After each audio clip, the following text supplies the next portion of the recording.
So, hello there, and welcome back to yet another Night of the Movies podcast. And in these podcasts, I talk all things movies and TV, and whatever I want, whenever I want. And in today's podcast, I'm reviewing Bottoms. But just before I do that, I should say what I say at the start of every podcast I do, which is, if you are watching this podcast on YouTube, hello to my viewers. But if you prefer to listen to your podcast on Spotify, well, you're in luck, as you can also listen to this podcast on Spotify at Night of the Movies on that platform. And if you are already listening to this podcast on Spotify, hello there to podcast listeners, then you can also check this podcast out visually on my YouTube channel at Night of the Movies on that platform as well. Likewise, wherever you may be watching or listening to this podcast, don't forget to like and subscribe if you enjoy the podcast, of course, and leave me with some feedback on things to improve on in future podcasts, because there's always things to improve on, and feedback is, as ever, much appreciated. So, let's get into it. Bottoms. So this is directed by Emma Seligman, apologies if I mispronounced her name there, and it's co-written by her and Rachel Sennott, who also stars in the film, and apologies if I also mispronounced her name. And I got interested in this film once I saw the trailer, because the trailer actually made me laugh. I can't tell you how many comedy films I've seen the trailer to, and I haven't laughed. I haven't laughed at any of the jokes in the trailer. And although the trailer for Bottoms didn't totally work for me, I thought it looked a bit too weird and strange for my liking, I did laugh at certain jokes in the trailer though, and that made me interested in wanting to at least watch it, maybe on streaming at some point. But then I heard some very positive buzz coming out of the film when it released in America. I heard a lot of people say some really great things about it. Say it's one of the best comedies of the year so far. Say it's outrageously funny and everything like that. So when I heard all this positive buzz coming from America surrounding Bottoms, that got me to want to go and watch it at the cinema, and that's what I did yesterday. And the Google plot synopsis for the film goes as follows. Two unpopular best friends start a high school fight club to meet girls and lose their virginity. They soon find themselves in over their heads when the most popular students start beating each other up in the name of self-defense. And that's pretty much all you need to know about Bottoms before you see it. And honestly, I really liked this film. Far more than I expected to at all. Like, I must admit, I went to cinema yesterday going to watch this film, and I was in a bit of a bad mood. I was actually feeling a bit sad, and I'm not really sure why actually. I think I know why. I think it's because I was tired.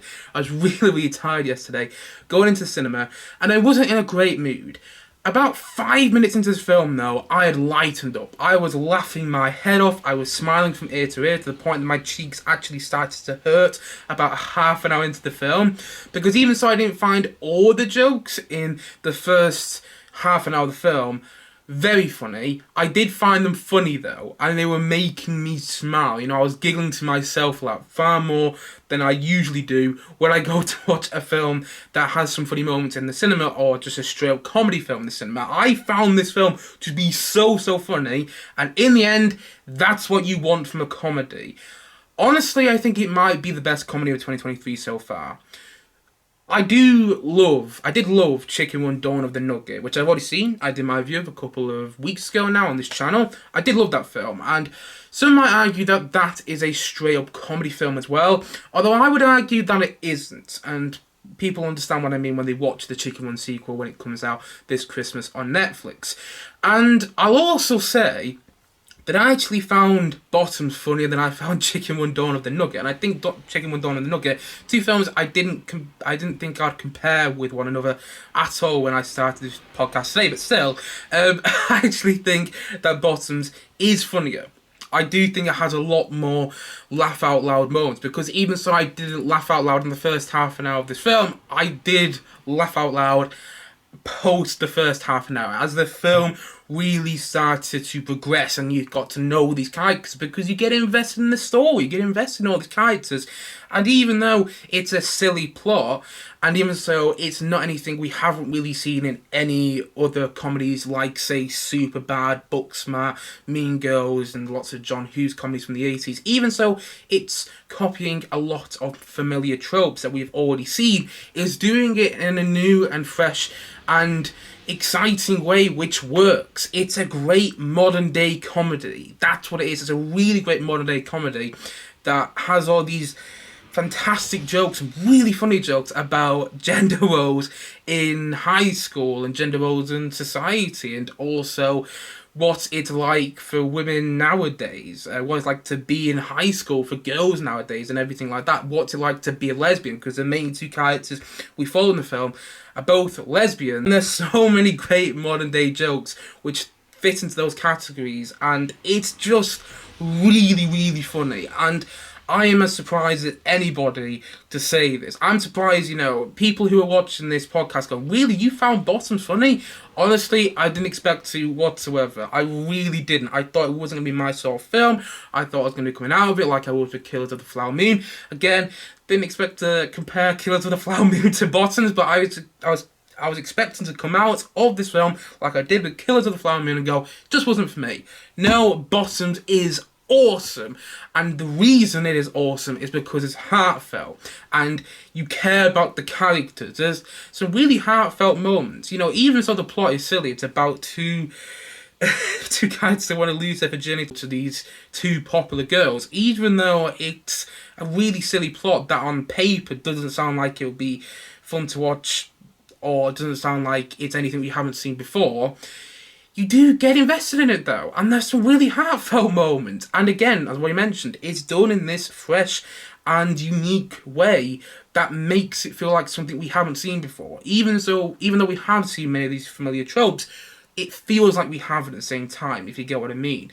And you're watching it, and there's some really heartfelt moments, some moments which are touching and got me in the feels, really more than I expected to, really more than loads of comedies that I've been watching on streaming over the past year. Like, not too long ago, I just watched Just Friends with Ryan Reynolds, the Ryan Reynolds film, I think Anna Faris in it as well, and I didn't mind it. It was okay. It was a very odd film, but it didn't pull on the heartstrings. This film did. This film pulled on the heartstrings in the way it should do, and the two female leads are absolutely fantastic. You have Rachel Sennott, that's her name, Rachel Sennott, who is one of the co-writers of the film, and she's in one of the leading roles, and she is really funny. Every single time she's on screen, she commands your attention in the way that her character does in the film itself, if you get what I mean. Not sure if I'm making sense there, but her character is great, and she plays that character great.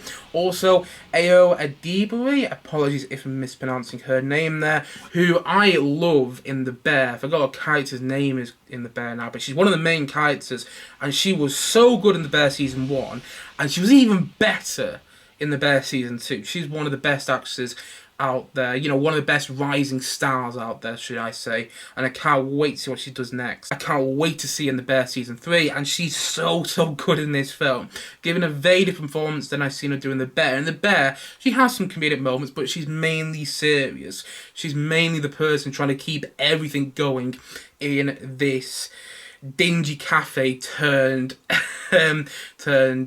fancy restaurant. I forgot what it is now, but in The Bear, she's the person trying to keep everything going, and here she plays a similar kind of role, but at the same time though, she's leaning to comedy in her performance much more, and I think it shows her range a lot more too, and I think she's so good, and the chemistry and the bond between the two female leads is so on point. You believe they're best friends from the moment they're on screen together. In the very first scene, you believe they're best friends, and their bond just shines through. It's the heart of the film, and it shines through the entire way through, and all the side characters are so much fun to watch, and they all have their moments. Marshawn Lynch plays the teacher who has to look after this girls' fight club, just has to look over it every now and then, and he's so funny. Every single time he's on screen, he is absolutely hilarious. And even the supporting male performances, which are a bit over the top, and a lot of the supporting male performances in this film are tune up the scenery, even they work though, because the film leans into that. It's over the top and it's silly, but it leans into that and it just works. And I think another one of the reasons it works is because of the directing from, what's her name here, I just forgot off the top of my head right now, Emma Seligman. I think her directing is great because it is difficult to direct a good comedy film. There are not many great comedy directors out there. I mean, I made a list just before I did this podcast today of some great comedy directors. Edgar Wright, Adam McKay, Judd Apatow, Ivan Reitman, John Hughes, Mel Brooks, Ben Stiller, John Landis, Wes Anderson, although he's a bit of a different comedy director. Paul Feig did Bridesmaids, which is a great film.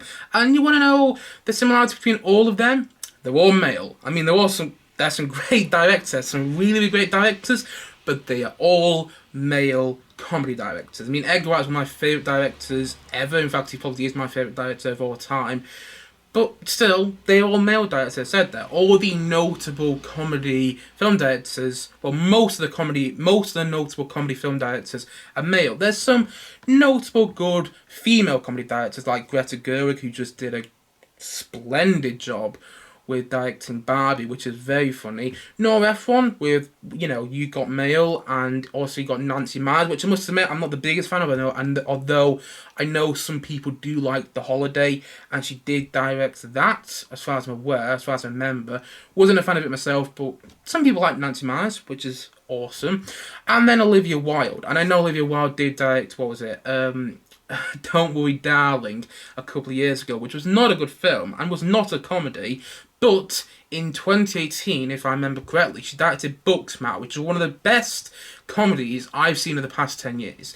It's basically a female version of Superbad, although I prefer it over Superbad. And I like Superbad. Superbad is a fun film.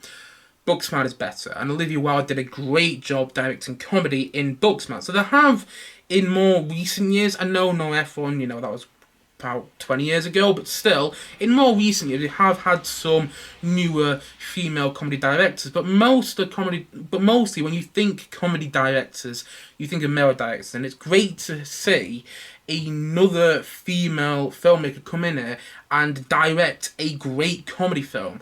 Emma Seligman, I keep forgetting her name, Emma Seligman does a great job directing the comedy in this film. She doesn't leave any scenes going on for too long. Like, I can't tell you how many times I watch comedy films and it feels like the director has just let the scene go on and on because a director's improvising, and the people behind the camera and sometimes the people in front of the camera think the scene is funny, but I can't tell you how many times I have thought that the scene was not funny. And yet, in this film, she doesn't let any scene go on for too long. She cuts when she needs to, and all the directing is sharp, it's witty. There is this wit to the direction, and all the editing is so on point. Again, nothing lasts for too long, and the comedy is so well done. It's so well directed and it's so well written as well. It's a very well written film, and I just think it's absolutely wonderful. It's so outgoing, and at times you're surprised with where it's going, but it's still working though. I was really taken by this film and really, really surprised by how much I enjoyed it. Do I have some criticisms? Sure. I don't know if the third act of the film works as good as it could have. I think there are parts of the third act of the film, and maybe I just need to see it again, but I think there are parts of the third act of the film which are a bit too silly, and I don't think it comes together quite in the way that I wanted it to. And I will admit that not all the comedy works for me in this film. But then again, comedy is the most subjective thing, I think, ever. Well, it's one of the most subjective things ever, I can't tell you how many times people have told me to watch a comedy and I haven't enjoyed it. Off the top of my head right now, the Anchorman films. I don't mind the Anchorman films, he's got some good jokes in there, but they didn't impress me that much. Gotta admit, same with This Is the End, the Judd Apatow, Seth Rogen comedy. Wasn't in love with that film, and some people said it was one of the best comedies they've ever seen. Really? Is it really one of the best comedies? And that happened also with Spaceballs, a Mel Brooks film, which some people said was one of the best comedy films of all time. You know, this fantastic comedic take on Star Wars. And I watched it. I laughed, I think, 3 times. You know, I can't tell you how many times people tell me to watch comedies because they're so funny, and I haven't found them funny. And here, I found this film so funny though. And the point I'm making is all comedy is subjective. And I didn't find all the jokes in this film funny, but I found most of them funny. But I also want to say that this film isn't going to be for everybody. This film, for me, reminded me a lot of Booksmart and Mean Girls. And if you've seen both of those films, or even just one of those films, and you weren't a big fan of them, I don't think this film's going to be for you. I don't think this film's going to be for you if you didn't like Mean Girls or Booksmart. I think if you did like either of those films, or both of those films, you really enjoy this one. But I also think that I also think it's just not going to be for everybody. I can see why some of the comedy wouldn't work for people. But what I will say is I watched it in a cinema full of about 10 people, which is saying something because I watched it about 11 o'clock on a Tuesday morning. And I watched it in a cinema which had 10 people in, and everybody was laughing though. Everybody seemed like they were finding it funny. I mean, some more than others, sure. But I was surprised by how many people seemed to be genuinely enjoying this and finding it funny. And so yeah, I know my cinema doesn't account for everybody's taste, but it was just great to hear people laughing in a cinema with a comedy, because again, can't tell how many times I've been to cinema to see comedy films and I haven't really found them that funny. Saying that, I think this film is funny though, but I also want to reiterate that it's not going to be for everybody, and people who are perhaps a bit iffy on this film, who didn't really like the trailers, it may not be for you. Although saying that, I wasn't big on the trailers, and I ended up really enjoying it. So, I don't know, it might be for you, it might not be, but I will say, if you weren't a fan of Mean Girls, or Booksmart, or other female comedies like that, like, I don't know, Bridesmaids as well, this might not be for you. And sorry if you can hear some noise in the background, there's something on the road just outside as I'm doing this podcast. Of course there is, of course, there has to be some flipping sound interference. But anyway, you get the point I'm making. It's not going to be for everybody, but I really enjoyed it. It is an outgoing and heartfelt modern day teenage comedy that made me laugh, that made me smile, and I had a really good time with it. It's only about 90 minutes long. It's at that sweet point, it's at that sweet spot, should I say, and it doesn't ever feel like it outstays its welcome. You can invest in the characters, you can invest in the story, and it's just such a great watch. It may be the best comedy of 2023 so far. I'll have to think about that a bit more towards the end of the year. I'll have to think about whether it is actually going to be my favourite comedy of 2023 when I get to the end of the year. But for now, I think it is great and definitely worth a watch at the cinema if you get a chance, or on streaming when it gets on there. And so, all in all, I'm going to say that Booksmart, I'm going to say that it's you know what? I'm feeling generous again because this film really worked for me. I'm going to give it an 8.5 out of 10. I'm not going to say I found this film absolutely hilarious, but at the same time though, I found it really funny, and there were some sections of the film which I did find hilarious. I don't know if the film overall is as hilarious as some people make it out to be. That being said, I do think it's very funny though, and it made me laugh again so many moments. And one thing I haven't mentioned yet is it also has a bit of an 80s feel to it. You know, I can see where it's taking inspiration from films like First Police Day Off, Breakfast Club, and all those kind of films. You know, you really get a feel like it's taking inspiration from them through its song choices. There are certain song choices in the film which feel very 80s, through its setting, through its costume design, and through the characters, which feel very modern day, but also feel very 80s at the same time. It does have an 80s feel to it, which made me like it more as well. It's another reason I like the film. And yeah, All the characters are great. You really enjoy watching all of them. Apologies if you can still hear some sound effects outside, by the way. Don't know what is out there right now, but it's making a hell of a lot of noise. But anyway, going back onto Bottoms, I really like this film. I know I've said that quite a few times in this podcast today, but I was surprised. It's one of those films which just, makes you smile, makes you laugh, gets you in the feels, and it's very outgoing.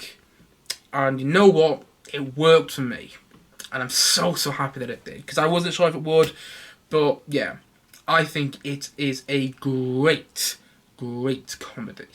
And so, all in all, as already said, I'm going to say that Bottoms, I'm going to say that it's an 8.5 out of 10 from me.